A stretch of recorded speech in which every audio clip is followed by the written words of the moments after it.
On today's edition of Cronkite Sports Live, it's prime time in Tempe as the Sun Devils look to fend off the Buffaloes as Dion comes to town. ASU volleyball continues their red-hot start to the season as they host J.J. Van Neal's former squad, the USC Trojans. ASU soccer is putting the Pac-12 on notice, knocking off Washington last night 2-1. Learn why the Sun Devils have lit up the pitch so far this season. All of this and so much more on today's edition of Cronkite Sports Live.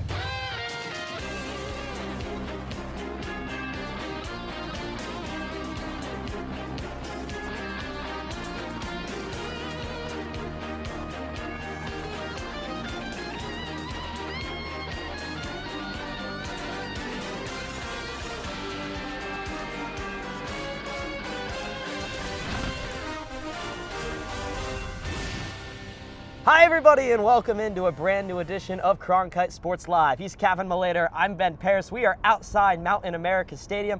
A little unconventional for us in an episode of CSL, but an exciting week, and some are saying this one's personal. I definitely think it is personal, especially for these ASU fans. This place is going to be sold out for the second consecutive home game. And by the way, that's just the first time that's happened in 16 years, something pretty incredible for the Sun Devil fan base. Kenny Dillingham's fired up for this one. He has a great relationship with Coach Prime, and he talked about it earlier this week. You know, I have a lot of respect for Coach Prime. You know, I said in my media the other day, I recruited Shador. He's a phenomenal player, and one of the things I learned in that process was when I recruited Shador, I recruited Shador. I didn't recruit, at that time, Deion Sanders. He let me recruit his son, and I respected that a lot, the fact that you have this guy who's accomplished everything you could accomplish in football, and he didn't make the process in his son's recruitment about him. So I gave a lot of respect to him to kind of get out of the way. And yes, did he play the father figure in the process and ask the father figure questions? He did, but he let his son go through his process, and I have a lot of respect for that. So part of activating the Valley is activating your student body, right? And that's what Kenny Dillingham's trying to do with the students here at ASU. So we sent out our reporter, Justin Lacertosa, to Tempe's campus to ask the students, what does Activate the Valley mean to you, and how excited are you for Coach Prime to come to town? We are here at Palm Walk, reporting from Tempe. I'm Justin Lacertosa. Alongside me is my guest for today. What's your name? Davis. Noah. Luke LeBlanc. Alex. I'm Ethan. Nice to meet you, Ethan. We're going to cut right to the chase. So, since hiring head coach of the Arizona State football program, Kenny Dillingham, he's really been preaching his vision of activating the Valley to create an infectious environment for that home crowd on any given night to swing some momentum in their favor. So, being a fan that goes to Arizona State, that's in that student section, how important do you think that is for that team to help winning and recruitment in the future? I was in the student section there, and I remember literally seeing the defense have to call timeout after timeout, have to run the clock out way too many times. Got a bunch of penalties because of it, offsides, a million things like that. I think having the student section that we have, as rowdy as they are, as loud as they can be at these home games, I think it really makes a difference. Yeah, and when Coach Dillingham uses that term, activate the Valley, he's not just talking about Arizona State football. He's talking about Arizona State sports as a whole. He wants to create this community on campus where we all just embrace and bring in all these different sports and student athletes. So do you think he's done a good job of making that vision a reality so far? I think Mullet Arena out here is going to help out a lot of for hockey too. Volleyball turnout there was amazing. I do think the motto itself has definitely stuck with a lot of the students here at ASU, and I think that it's definitely helped to increase the attention of a lot of the students. Yeah, and just 2 weeks ago when Arizona State hosted USC and Caleb Williams, sold out crowd at Mountain America Stadium over Family Weekend. After the game, Coach Kenny Dillingham laid out a challenge to the fan base to come back in 2 weeks' time and bring that same energy. And now this weekend, 2 weeks later, Arizona State will be hosting the Colorado Buffaloes, Deion Sanders as head coach. So will you be there in attendance to help activate the Valley for that game? And if so, give me a quick score prediction. 30, Colorado, 21 at ASU. I'm going to take ASU 28, Colorado 21. I don't think we're going to get any touchdowns. I'm sorry. Wow, that's a bold take. I'm going to say 42-35 ASU. 21-14 Colorado. 21-14 Colorado. I don't hate it. Thank you for taking the time out of your day to join us here. We'll send it back to you guys in the studio. All right, so this is a Colorado team that is hopefully back on the ascension. At least that's what Deion Sanders wants this program to be moving forward. However, most of the modern college football fans don't know that Colorado has actually won a national championship. Sure, it came all the way back during the 1990 season, but still, they were at the top of the college football world at one point, and they're trying to get back to it. So let's give you a timeline of what's happened for Colorado football since that national championship game. It started on January 1st, 1991, that aforementioned Orange Bowl, where they defeated Notre Dame 10-9 to secure the first and only program's national championship. We go now to 2001. 10 years later, December 1st, Colorado would beat and upset number 3 Texas 39-37. It would be the school's first and only Big 12 championship as members of the conference. Then we go to June 10th, 2010, in which the Buffaloes would accept a bid to leave the Big 12 for what was going to become the Pac-12 conference. They would join alongside Utah, in which 2011 was their first season as members, and let's be real, it wasn't pretty. 3-10 overall, 2-7 in Pac-12 play, which is tied for last in the newly formed South Division. But things would eventually get better. 2016, they saw their first winning season in the Pac-12, 8-1 in league play, which would see them win the South Division for the first time in program history. They would go to the Pac-12 championship game as winners of the South, but they were destroyed. 41-10 to Washington, who would eventually go on to the college football playoff. 4 years later, February 23rd, 2020, Colorado would hire Karl Dorrell as their new head football coach, and he had them rolling early on. 3 straight 5-7 seasons were not the case in 2020, as the Buffs went 4-2 in a shortened season. They did get to a bowl game, but they lost to Texas. However, like we said, we thought things would be good for Dorrell, but they just ended up not being the case. They started out 0-5 in 2022. Dorrell would be fired. The team ended up finishing the season on a 6-game losing streak. They overall finished at 1-11 in that 12-game 2022 season, which would eventually see, about a month later, Deion Sanders taking the reins, the 28th head coach of Colorado football, Ben. And all of a sudden, Cavan, Boulder is the place to be on Saturdays this fall, and the team that only won 1 game last year has become national sensations. The Prime effect, yeah, it's a real thing, helped Colorado sell out every game for the first time ever, made the Buffs the most watched team in college football, plus increased out-of-state applications to the university by 40%. They started the season 3-0 with 3 non-conference victories, but then the reality of the competitiveness of the Pac-12 has since hit with consecutive losses to Oregon and USC, but that doesn't make what's happened for CU in the past 9 months any less special. Colorado leads the nation in television viewership and has almost double the amount of views as second-place Alabama.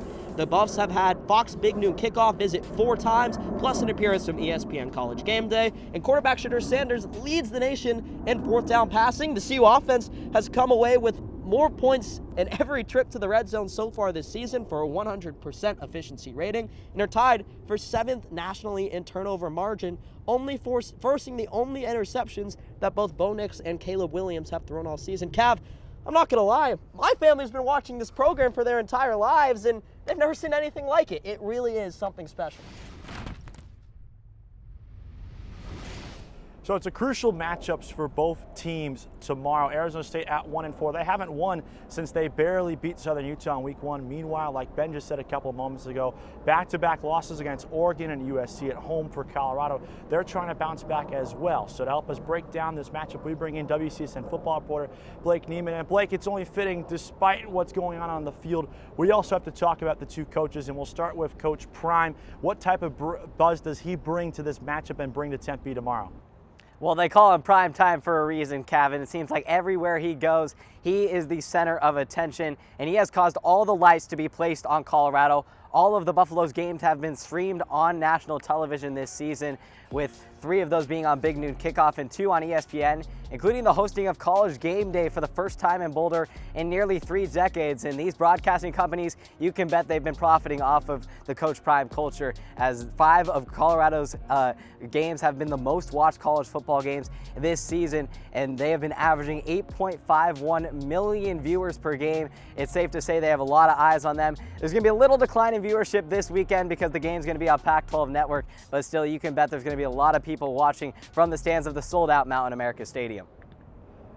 Yes, for sure. Now let's talk about the physical product that Coach Prime will be putting on the field. How should we kind of compare this Colorado team through 5 games? Where do they kind of stack up within the Pac-12 and throughout the country as well? Yeah, we were just talking about what's been going on off the field and how intriguing that's been, but it's definitely been a lot to talk about on the field and what's been happening there. Coach Prime and company have been kind of working through to have that hot 3-0 start, and then they have kind of these setbacks with these past couple of games against Oregon and USC. And obviously the change in success of playing two top 10 teams like Oregon and USC, but there's also the variable of losing Travis Hunter, a two-way star that's really contributed to this team on both sides of the ball, our receiver and cornerback. The offense has been able to sustain their success, continuing to ride on the shoulder of Shedeur Sanders, currently second in the nation in passing yards, and has just been being able to incorporate some of his other targets like Jimmy Horn Jr. and Xavier Weaver, getting them involved to fill up that void. Defensively, though, the trend of lack thereof, I should say, has been continuing, as Colorado is currently the third worst defense in the FBS and is the worst among Power 5 schools. So definitely a lot of storylines to keep track of that will be on the to keep out for tomorrow afternoon. And let's wrap it up by talking about Arizona State now. You just mentioned they're going up against one of the worst defenses in the entire country. So what's the kind of game plan for Kenny Dillingham and his offense tomorrow?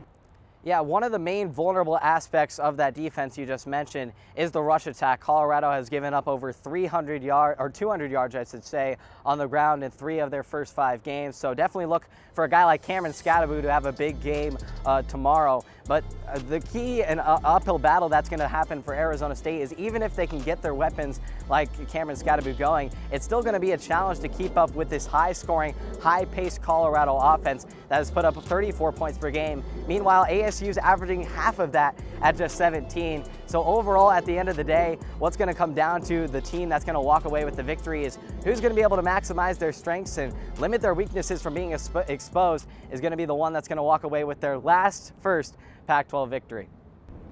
All right, Blake, thanks so much for the time. Now try and go get some shade. Thanks, Cavan. Appreciate it. So Blake talked about the offense and the defenses that we'll see in tomorrow's games, but special teams is another important part that could play a very big role as Arizona State takes on Colorado. And Kenny Dillingham, a guy that's known to lead the offense on the field on 4th down, has left some of his special teamers on the sideline just to watch. But to talk about how they have performed when they've seen the field this season, we'll send it over to Tia Reed with some By the Numbers. ASU football has had its fair share of ups and downs this season, and there's no side of the ball that better represents this than ASU special teams. Somehow, the Sun Devils are among some of the best and worst units in the country, so let's break it down by the numbers. Keeping in line with their stellar defense, special teams coverage on kickoffs has been airtight. The Sun Devils have allowed an average of just 13.6 yards on kickoff returns, ranking 6th in the nation. The Sun Devils return team has also executed its job week in and week out, as ASU is 10th in FBS with an average of 29 yards on kickoff returns, thanks to the blistering speed of Elijah Badger. And rounding out the special team successes is Dario Longetto, who is one of just 2 Pac-12 kickers that is perfect in both field goals and PATs. But then there's the punting. Just 2 of ASU's 20 punts this season were pinned inside the 20-yard line, and one of them was Cam Scadaboo's lone punt attempt. He also has the Sun Devils' longest punt of the season at 53 yards. Josh Carlson, this season's starter, has only maxed out at 50 yards 1 time. And speaking of Carlson, he is the 5th worst FBS punting average at 37.7 yards. Now, Carlson's numbers are abysmal, but as we did learn earlier this week, he has been playing through injury this season, and Carlson will even miss Saturday's game against Colorado. While this will leave punting duties up to one of 2 walk-ons in Ian Hershey or Race Malum, the change may be just what ASU needs to bring the punting up to the caliber of the rest of the special teams. Hey, thanks so much, Tia. Fresh off a split up in the Bay Area, Centerville women's volleyball returns to Tempe with an impressive 15-1 record. This weekend, they have 2 crucial matches against USC and UCLA. So to help us break down how the Sentinels have been so successful this season, we're going to send it back to the studio where someone didn't get their permission slip signed for the field trip. Here's Sammy Miller. ASU volleyball is continuing to show the nation that their 14-0 start was not a fluke, as they are ranked 23rd in the country with their now 15-1 record heading into this weekend against the Los Angeles schools. The Sun Devils are currently 1st in the entire NCAA in hitting percentages, hitting .322, and 7th in the country in aces per set with 2.2. But instead of throwing a bunch of numbers at you, let's break it down on the board to see why ASU has been finding so much success. Now we're going to start start out in serve receive. Roberta Habello is going to have a beautiful pass over to Shannon Shields, who sets it back to the 5 to none other than the southpaw from Latvia, Marta Levinska. That crossbody shot is really her bread and butter at the end of the day. Now right here, JJ Van Niel usually likes a ball off the net, but Shannon's going to be able to save it with that right hand, and Levinska, once again, she's going to angle it to that crossbody part of the court. Now right here, Claire Jeter, the middle, she's going to get a nice touch off the hit, then she's going to transition a nice little 1-2. That's all she needs, and it's a beautiful one hit from the middle. Like I always say, they really are like peanut butter and jelly at this point. Now right here, I want to direct your attention to the corner of the screen. It's Jelly Sear. She's going to have a nice easy transition, hit that beautiful 4 shot, and she likes those sets fast, a nice go out to the outside of the court. Now Shannon Shields, she says she wants a bit of the action too. She's able to go in for the setter dump, the campfire spot on the court, and Shannon has been absolutely lights out this season for the Sun Devils, is truly that incredible leader on and off the court. And this weekend will be a huge test against JJ Van Niel's former school, USC, and then UCLA on Sunday. But if they are able to set the tone early on at the service line, have effective passing off the net to allow Shannon Shields to run their offensive schemes, and of course feed the beast in Marta Levinska, then they might be able to bring out the brooms and pull off the clean sweep over the Cali duo. Sun Devil volleyball coach JJ Van Niel had to go on a heck of a journey to become the head coach at Arizona State, and had some pretty impressive stops along the way. To talk more about his journey, here's Zach Woodard. A historic start to the 2023 season for the Arizona State volleyball team, as they have notched 14 wins through their first 15 matches. They face a team tonight who has beat them 29 out of their 32 total meetings, the USC Trojans. However, this game means a little more for one Sun Devil in particular, new ASU head coach and former Trojan coach, JJ Van Niel. Originally from California, Van Niel attended the University of Southern California for his college education. While a student, he was also part of USC's ice hockey club team. After college, he started his coaching and worked his way from high school to the U.S. women's national team to the Pac-12. And although he was coming to a new team in the desert, Van Niel says his time at USC helped him understand some of the players he would have on his team. I scouted against her, so I knew her from that side, and she was very frustrating to scout against, because you pick one thing and she hit the other way, and you go there and she was lying. Van Niel also says that the changes for this team were fairly easy to make, and the results speak for themselves. We don't practice a ton of defense. We really focus on offense. It's one of the things we want to be really good at offense, because we knew we could pass really well. A phenomenal start to the season has opened up new doors for Sun Devil volleyball. New head coach JJ Van Niel says a sold-out home opener was just the beginning, and he wants to be more than just a good head coach here at Arizona State. He wants to make history. We have all the things that we need to make this place special and to do it. Obviously, you got to put a product on the court, and that's what we're trying to do, you know. And hopefully, if we can keep on winning, and next time I want it to be 3,000. You know, we go back to DFA, like let's see, we can get 5,000 students. A highly anticipated matchup for Van Niel as he leads the Devils against his alma mater, who is looking to extend their current win streak to 10 games. In Tempe, Zach Woodard, Cronkite Sports.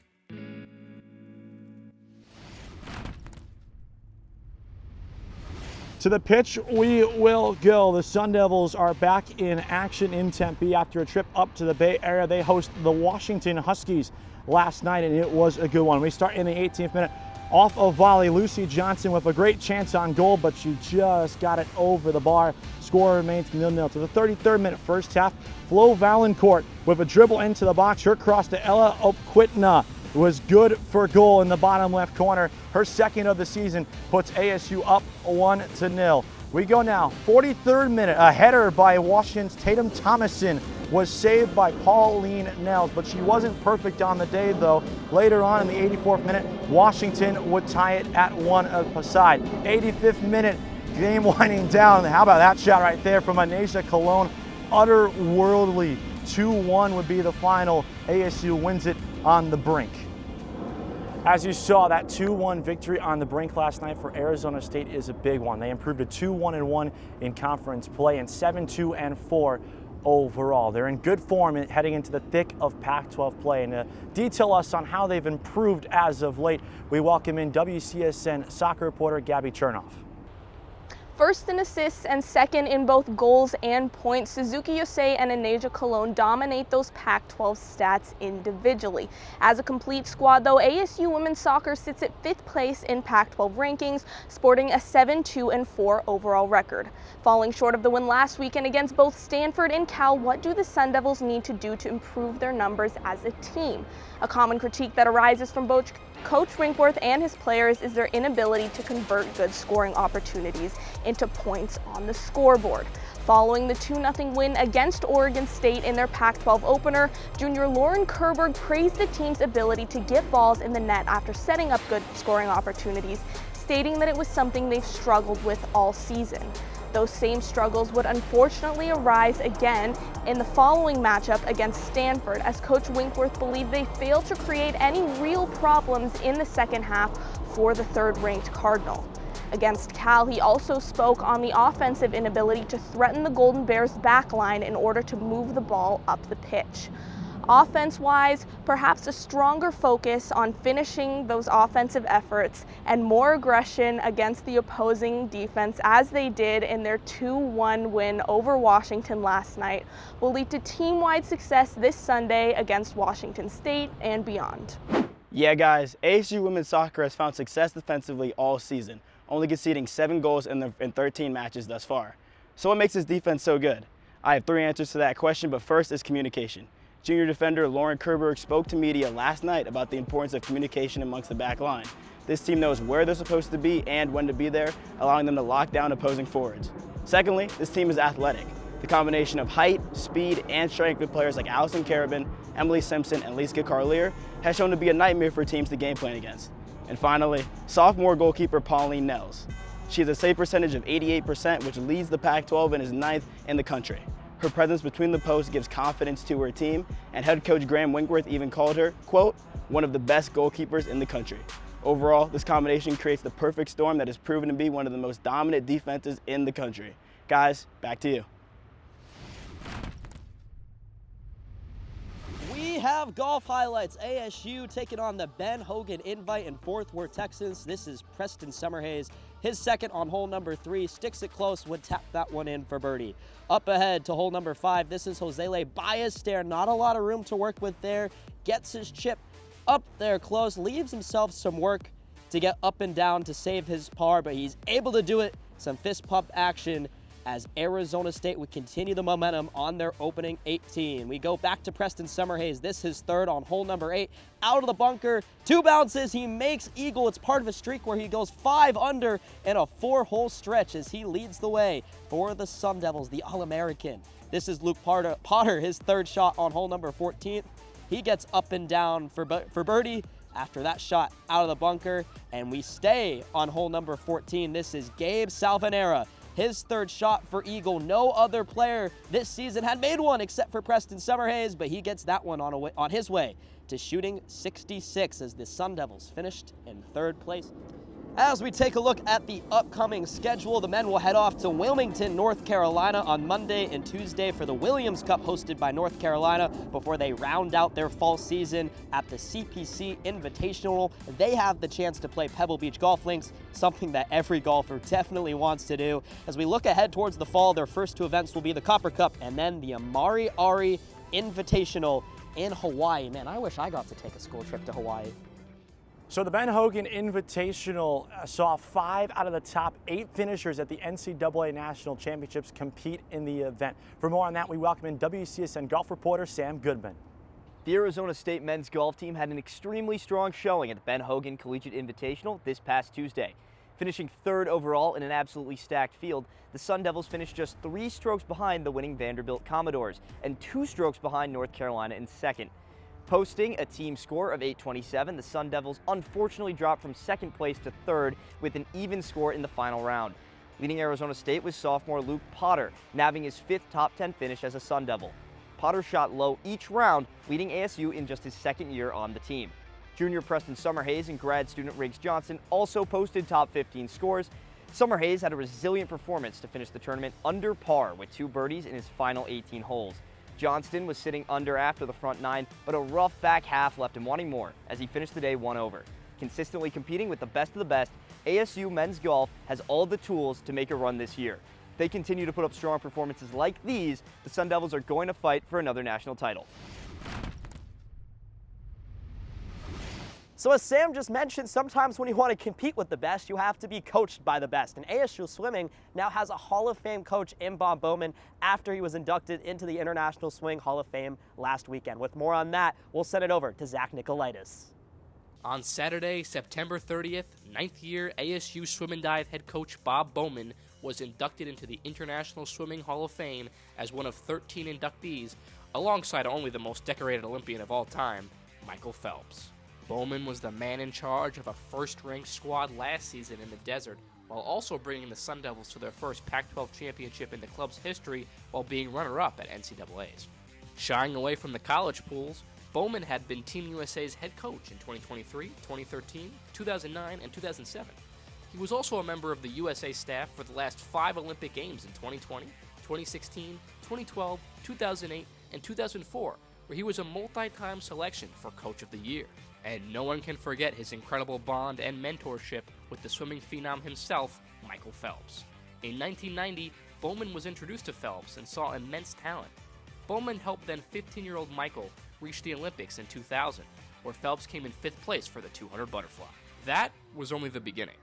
From there, Bob Bowman mentored Phelps to 33 medals at the World Championships and a whopping 39 world records. That's not the last Olympic phenomenon Bowman has worked with, as most recently he mentored French superstar Leon Marchand, who's now a world champion thanks to Bowman's tutelage. It seems like Bob Bowman's done it all on the pool deck, but his continuous drive for success from his athletes only means that he'll keep adding to his already magnificent resume. From the pool to the frozen pond, Arizona State hockey returns to the ice tonight with an exhibition game against Arizona's D1 club team. It's a season filled with many storylines, with the high expectations the team has set for themselves, as well as their final season as an independent side. As the big announcement this summer was that the team would be moving to the NCHC, a conference filled with college hockey powerhouses like the University of North Dakota, Denver, and Minnesota Duluth. For more on how the team expects to play this season, here's head coach Greg Powers. You know, for us this year, yes, we're still independent, but we're celebrating this as kind of the closing the first chapter in Sun Devil hockey and wearing it as a badge of honor. And we want to finish our independent era going to the NCAA tournament because we've done it and we can do it again. All right, so now we're joined by the only man who's brave enough to wear a tie in this weather, Eric List, WCSN hockey reporter. And Eric, we just heard from Coach Powers about what his expectations for the season are, as well as the move to the NCHC. In your mind, how does this move to the new conference impact the program moving forward? Cavan, this helps a lot. By moving to an actual conference, it gives you a chance to recruit kids who wouldn't look at Arizona State as a place to play. Typically, as a kid, you go look at the big Power 5 schools in a conference, because at the end of the day, besides going to the NHL, you want to make a national championship.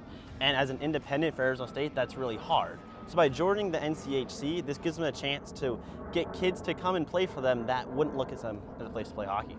And Eric, there are some holes in the lineup this year. You have 2 of your top guys gone, Josh Doan, Robert Mastrosimone, both heading off to bigger and better things. Who do you think is going to be able to fill their spots on the top line? You know, it's going to be a lot of guys. One guy I peg, Colgate transfer Alex Young, 39 total points last year, 21 goals, 18 assists. The guy is really good at putting the biscuit in the basket and getting assists. That's some guy you want in your top 6, probably on your top line. Another guy that even Coach Powers brought up this week was Matthew Copperud. 2 years ago, he had 22 goals. Doan and Mastrosimone never had 22 goals. So I think it'll be anyone's goal, but that's my picks. All right, Eric, and finally, let's talk about what tonight could look like with not just that top line, but this team as a whole. They haven't played Arizona since 2015. What's the Sun Devils' realistic expectations for an exhibition game like tonight? Cavan, I think the expectations for them and on themselves are really high. They want to go in, they're going to treat Arizona like any other D1 team. They'll treat them like they're playing UND, Minnesota, any really good Power 5 conference team. And they're going to go in and try to win. They want to take a Kachina doll. They usually don't get it. Tonight, they're going to try to get that chance to get it done. All right, Eric, thank you so much for joining us. It'll be interesting to see how they fare tonight in the exhibition. The season kicks off next Friday. And I was happy with every step that he's taken because I know he's that guy. I know he's been more than capable. So when I saw him get this opportunity, I was ecstatic. A lot of the lead up to Colorado games so far this season have involved some sort of disrespect in the direction of Deion Sanders, which has made this season, as he puts it, personal for him. But for the first time this season, a lead up to a Colorado game seems to be built on a mutual respect between the two head coaches, Coach Prime and Kenny Dillingham. They both had high praise for one another when speaking to the media this week and found themselves in a shockingly similar situation when they were each hired last winter. They became the ones responsible for changing the direction of two of the worst teams in the Pac-12. No, I won't pretend to say that the situations happening in Boulder and Tempe this season are similar, because that's a straight up lie. But one of the towns has sold out every game, has had ESPN and Fox host their Saturday morning shows on campus, and has had a guest list of A-list celebrities that doesn't even seem real. On the other side, well, you have a team that self-imposed a bowl ban, has had a hard time keeping students in the stands for 4 quarters, and don't forget, have become one of the most injury-riddled teams in the nation. But let me offer this. Just because Colorado and Arizona State aren't in similar situations now, doesn't mean that they can't be one day soon. Coach Prime admitted this week that what Kenny Dillingham is building at Arizona State is special. He added that he was happy for Dillingham when he accepted the ASU job and that they embraced one another at the Pac-12 meetings earlier this year. Heck, Prime apparently wanted to hire Dillingham to be on his staff once upon a time, but that didn't end up panning out. We talk about Activate the Valley every single week on this show, and what Coach Prime has done in just 5 weeks in Boulder could absolutely be a blueprint for what Dillingham has set out to accomplish. Boulder, Colorado has become the college football capital of the world, and coming from a family of Colorado grads, I'm absolutely jealous that Tempe doesn't have the same vibe. But I do think that if anyone can get it done, it is Kenny Dillingham. Dillingham isn't as far off as it may seem. He brought in the biggest transfer class of any team in the country except for one, and you guessed it, it's Colorado. He brings an infectious energy into a room that makes people want to rally around him, and like Coach Prime, he is focused on engaging the community, however far that may stretch around his football team. If you, like me, want Saturdays in Tempe to look like Saturdays in Boulder, guess what? It's absolutely up to Arizona State fans to embrace Kenny Dillingham the same way Colorado fans and, frankly, the entire nation have embraced Coach Prime. There's a reason Coach Prime can't say enough positive things about him and his future, and when the Valley finally buys in, that sooner could be sooner rather than later. And that's the way it is. It's time for top plays. Number 5, we go to the Bay Area and on the gridiron. 4th down for Arizona State. How about a little trickery? Cam Scadaboo, what can't he do? Finding the quarterback, Trenton Bourget, who makes a leaping grab to expand the Arizona State drive. At number 4, we head to the pitch. ASU soccer, their big win against Washington last night. This is a big save coming off the corner for Washington. Nels dives to her right and able to deny it. ASU wins 2-1. Number 3, we go back up to the Bay Area. This time it's Arizona State volleyball. They trail 20-16. How about that dig right there? Keeps the set alive. Arizona State would eventually win the point. However, they lost to Stanford in straight sets. At number 2, how about going back to the golf course and Preston Summerhays. This on the 8th hole. He's coming out of the bunker, gets it to bounce once, then twice, and he holds it. He makes an eagle. That was one of 2 he made in his first round on Monday. As we see it in slow-mo, he dunks it. And number 1, and Ben, I just can't get over how beautiful this goal was. 85th minute last night, Anasia Cologne. How do you do finding the back of the net to give Arizona State the lead and the win? A crucial conference victory for the Sun Devils, and that ball was just absolutely crushed. And that's going to do it for us here for another edition of Cronkite Sports Live. And Ben, it's been fun to be on site today outside Mount America Stadium, especially when there's such a big game feeling surrounding tomorrow afternoon's contest. Definitely a hot one for you and me, but man, tomorrow is going to be excited. Prime time in Tempe, but you know what, Cavan, ASU might just be up to the task. Colorado native is ready. We hope you're ready for that one as well. Thank you so much for watching, and an even bigger thank you to our great crew for moving our entire production on site to Tempe. It takes a lot of work to put this show together. How about tenfold when we have to move it from Phoenix to Tempe? So a big shout out to everyone behind the scenes for this week's edition of Cronkite Sports Live. For Ben Parris, I'm Cavan Malayter, signing off from Tempe. We'll see you next time on Cronkite Sports Live. Remember that.